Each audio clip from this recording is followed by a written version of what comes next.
So the NBA regular season is officially over, and we have our planned matchups for the week. Out west, the 7th seeded Pels will face off against the 8th seeded Lakers.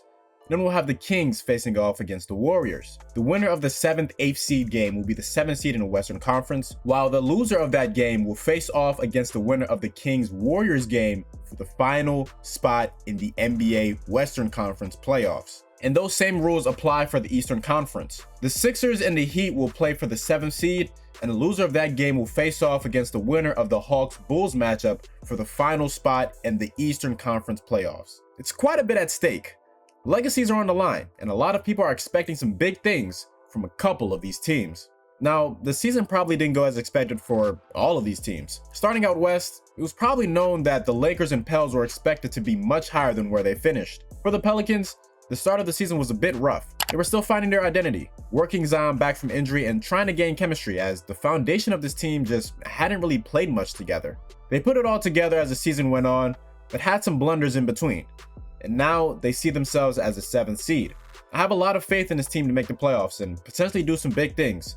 Then we have the Los Angeles Lakers. After a conference finals run, many thought the Lakers would be out for revenge this season, and that just hasn't really been the case. The start of the season was very confusing. Their coach Darwin Ham was running lineups that just didn't make sense. LeBron James was sending a lot of subliminal messages, and there was just a ton of outside noise that really affected this team. Then the All-Star break came, and right after that, they really turned it around. Anthony Davis and LeBron James were relatively healthy all season. D'Angelo Russell has had his best season in some time, and Austin Reeves has established himself as a viable option. And then there's also Rui Hachimura, who had a career year.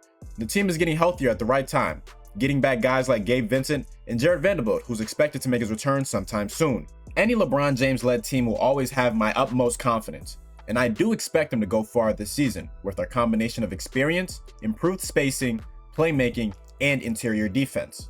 But I still think this run will be dependent on one big variable, and that's Anthony Davis. For the Lakers to go far, Anthony Davis is going to have to be amazing. Last season, it was a ton of up and down play in the postseason, and if he can somehow go back to how he played in the championship year, I believe that no one can stop this team. Then we move to the Kings, who have really regressed this season. De'Aaron and Domas were great this year, but the rest of the team just couldn't keep up with how well they played last season. And that right there is the biggest issue with simply running it back. Certain pieces obviously played above their standards, and that became very apparent in the playoffs last season.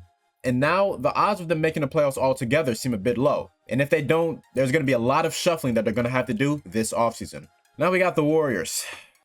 Man, they have been pretty bad this year with a ton of regression from a ton of players. This team is pretty old, and unless a drastic move is made, this is exactly the team they'll be until their big three retires. One that'll just consistently be fighting for the final playoff spot year in and year out. It's been a weird Stephen Curry season. He just didn't have the same flair that he's had in seasons past. Klay Thompson is beyond washed at this point, and though Draymond Green is still great, they just need more. So we'll see how and if they'll be able to bounce back. So that's the Western Conference side. For me, I think the Lakers and Warriors will win their respective matchups. Moving out east, we have the Philadelphia 76ers versus the Miami Heat. This should be a very good game. The 76ers were looking like the best team in the entire NBA prior to Embiid's injury. He was well on his way to back-to-back MVPs, more than likely would have become the second unanimous MVP in NBA history. Tyrese Maxey made an enormous leap this year.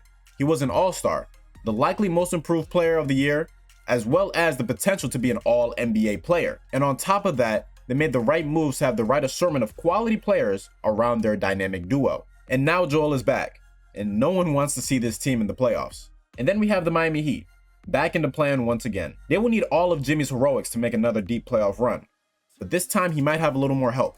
Tyler Hero is healthy and improved, and they made a trade to get Terry Rozier, which improves their guard play. But will this team have the same spark as last year?